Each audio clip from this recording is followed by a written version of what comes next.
Hi, and welcome to another of my mad magnet experiments. This will be my craziest so far. I'm sure you haven't seen this before. I'll attempt to combine two 6x2 inches neodymium magnets. Magnets with a rated pull force of 1,200 kilograms each. Is it even possible, or will I fail and end up with an expensive pile of magnet crumbles? Neodymium magnets are not toys. Do not handle magnets of the shown size unless you know and accept all the risks involved. So why would I even attempt this?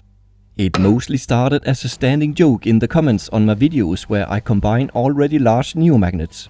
I never took it seriously and just dismiss it with the "I've only bought one of them, send me a second one and I'll consider it" not. The years went on and the thought starting haunting me. Is it even possible? Can I do it? For some of my other experiments, like testing the magnetic reactions of elements, it would be useful to have a magnet with a massive far-reaching magnetic field.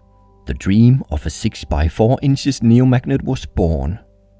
Then, in autumn 2017, magnetportal.de donated two monstrous magnets to my channel. One of them a 6x2 inches. Since then, I've been planning how to combine the two magnets in a controlled way. Neodymium magnets are brittle like a ceramic dinner plate and with a ton of pull force. Literally, this project is more difficult and dangerous than you might think. It takes some preparation to avoid chipping or even shattering the magnets. I have used wedges made of hardwood in the past, but they are not solid enough for larger magnets. I hope these filling wedges made of plastic are the solution. They are designed to be solid and not pop out when the weight of a tree is pushing down on them. But my worry is not them falling out. Getting them stuck in the pinch between the magnets is the problem. So off with the spikes.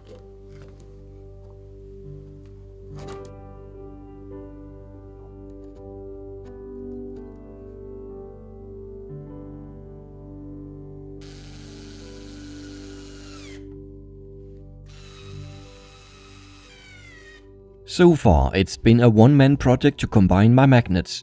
Not this time. I know my limits and have called in a secret helper.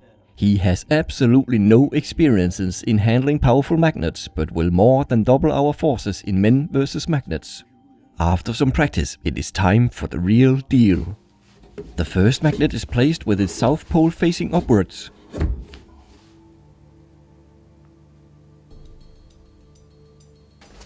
And the heavy wedge is placed over the magnet.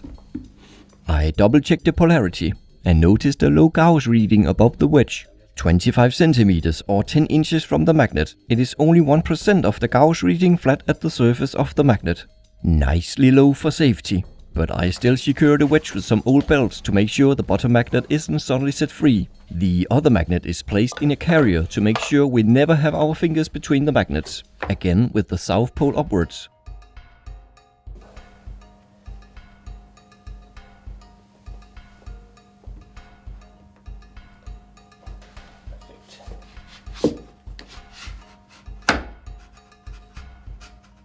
After an easy lift on, it is time for the slide.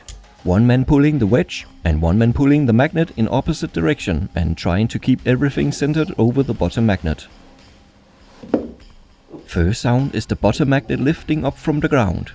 The magnets are now pinned on each side of the wedge. Pause. Ja. Ja, der er udmaninger. Nu er de også tæt på hinanden. Ja.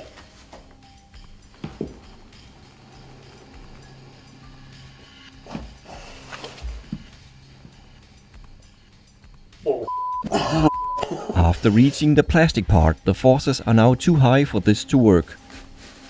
Stop.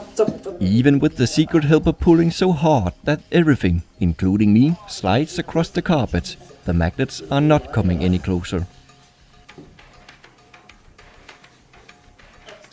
Is this where it ends? Time to come up with a plan B. We decided to turn it into a tug of war. Two Jutlandic Vikings at one end and the two magnets at the other.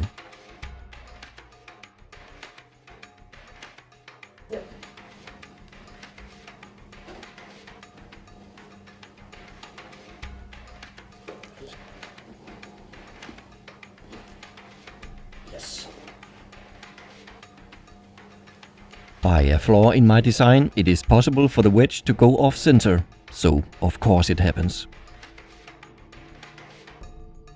Off camera, we managed to center the wedge a millimeter at the time with a lot of twisting and manhandling. Time for the final pull. However, it didn't last long before something shook us.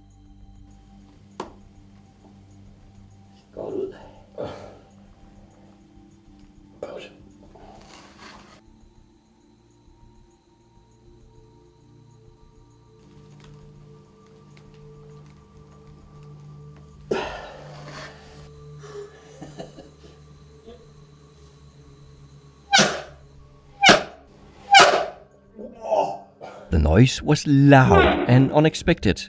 Still not sure what made this sound. Your guess is as good as mine. After checking nothing bad has happened, we carry on. Stille og roligt. Det er ikke bare lige sker på en gang. Klar. Skal ikke meget til.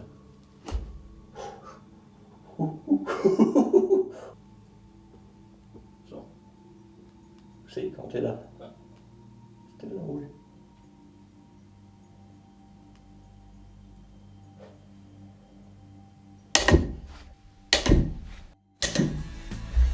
Yes! Yes! What a relief. The magnets are not stuck on the wedge and no humans or magnets were harmed. Only damage is a bite to one of the filling wedges.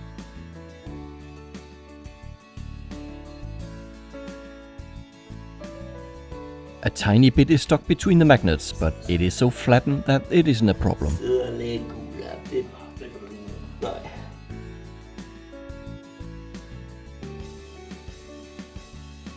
The magnets aren't perfectly centered, but with an awkward technique, I managed to align them.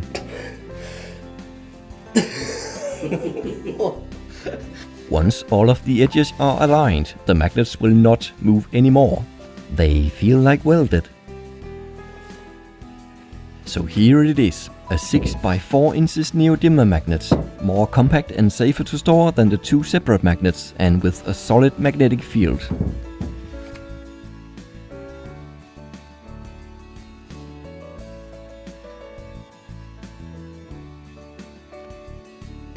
As you can tell, my table isn't all wood.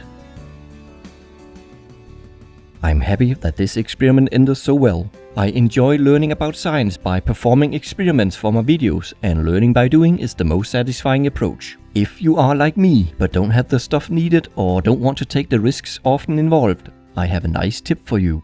Brilliant.org is a problem-solving website where you can learn to think like a scientist by performing your own thought experiments. Their active hands-on learning style will give you a deep understanding of the various terms and concepts involved. One of the principles of learning that I strongly agree with is effective learning allows for failure. In my videos, I not only perform experiments, I am also prepared for them to fail. There was no guarantee that I could have successfully combined these huge magnets. They could have shattered in the end, but then we would learn more about their limitations. If you believe in active learning and embracing failure, I highly recommend you go to brilliant.org/brainiac75 and sign up for free. The first 275 using the link will even get 20% off the annual premium subscription. Then you can go crazy with the experiments without any warnings from me. And speaking of experiments, in my next video I'll test this new magnet. How well does it perform in the tests I used in my previous video? Experiments like bending a saw from a distance, max pull force on a paperclip, and inversing a compass. Can you guess from how far away it will invert a compass? Let me know in the comments, and in the next video I'll give a shout out to the one with the closest guess. Thank you for watching. Thanks to Magnetportal for the magnet and Brilliant.org for sponsoring the video. And a special thanks to my helper. What a collaboration this has been. Remember to subscribe and click the notification bell, or you may miss the next video. Bye for now.